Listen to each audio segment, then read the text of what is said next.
کہ بزرگوں نے فرمایا ہے قربانی کے وجوب کے ساتھ، یعنی جس کے اوپر قربانی واجب ہے وہ بھی اور جس کے اوپر نہیں واجب ہے وہ بھی، ذی الحجہ کا چاند نظر آتے ہی وہ اپنے بال ناخن وغیرہ نہ تراشے۔ اس کی وجہ یہ ہے کہ حجاج کرام کی مشابہت، کہ جو حاجی حج کے لیے گئے ہوئے ہوں یا احرام کی حالت میں ہوتے ہیں وہ اپنے بال ناخن وغیرہ سب نہیں تراشتے نہ کاٹتے، تو ان کی مشابہت میں یہ حکم ہے اور یہ کوئی واجب نہیں ہے، مستحب ہے، کرے گا تو ثواب ہے، نہیں کرے گا تو اس پر کوئی اس کی پکڑ نہیں ہے۔ ان 10 دنوں کے اندر اگر کوئی کہ اس کے ناخن زیادہ بڑے ہو چکے ہیں یا بال زیادہ ہو چکے ہیں اور کاٹنا ضروری ہو گیا ہے، 40 دن سے زیادہ زیر ناف کے اور بغل کے بال رکھنے میں گناہ ہے۔ اگر وہ زیادہ دن ہو رہے ہیں ان 10 دنوں کے اندر تو پھر اس کو کاٹ لینا چاہیے۔ یہ 10 دنوں کا انتظار کرتے ہوئے مستحب کو پانے کی نیت میں گناہ کا ارتکاب نہ کر۔ یہ مسئلے کی وضاحت۔ اور دوسری چیز اس لیے بھی ہے کہ اگر وہ ناخن اور بال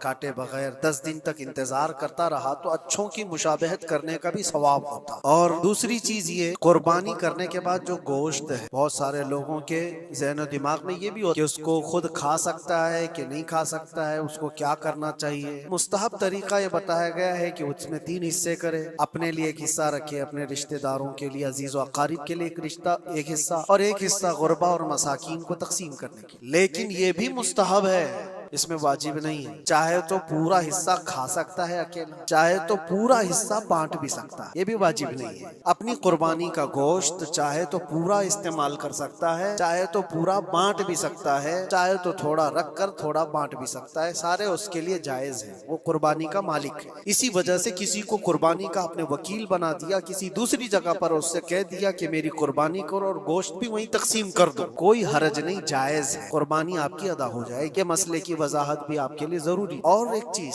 کچھ لوگوں نے یہ بھی پھیلایا کہ قربانی کا گوشت جمع کر کے رکھنا 3 دن سے زیادہ یہ جائز نہیں ہوتا۔ پہلے نبی پاک صلی اللہ علیہ وسلم نے منع فرمایا، لیکن حدیث پاک میں حضور نے فرمایا قربانی کرو، گوشت کھاؤ بھی اور گوشت جمع کر کے رکھنا چاہو تو رکھ بھی سکتے، اس میں کوئی حرج نہیں۔ قربانی کا گوشت چاہے تو وہ جمع کر کے رکھ بھی سکتا ہے۔ ہاں، قربانی کے جو دن ہیں وہ 3 ہی دن ہیں، بعض لوگوں نے 4 بھی لا کر کے ابھی پیش کیا ہے۔ اسی صاحب فکر نے یہ نیا مسئلہ پیش کیا ہے جماعت اہل حدیث کی طرف سے غالباً، کہ چوتھے دن بھی قربانی ہو سکتی ہے، یعنی 10 ذی الحجہ، 11 کو، 12 کو اور پھر 13 کو بھی۔ اسی طرح سے بڑھتے ہوئے کوئی اور جماعت آئے گی وہ 15 کو بھی کر ڈالے، لیکن ایام نحر جو ہیں وہ 3 ہی دن کے، 10، 11 اور 12۔ 12ویں کا سورج غروب ہونے تک یہ ایام نحر کہلاتے ہیں اور انہی میں قربانی، اور قربانی کے لیے جو جانور ہیں وہ سب آپ کے سامنے پھیلے ہوئے ہیں۔ علم حاصل کرنا بھی مسلمان پر فرض ہے، کچھ چیزیں آپ بھی حاصل کر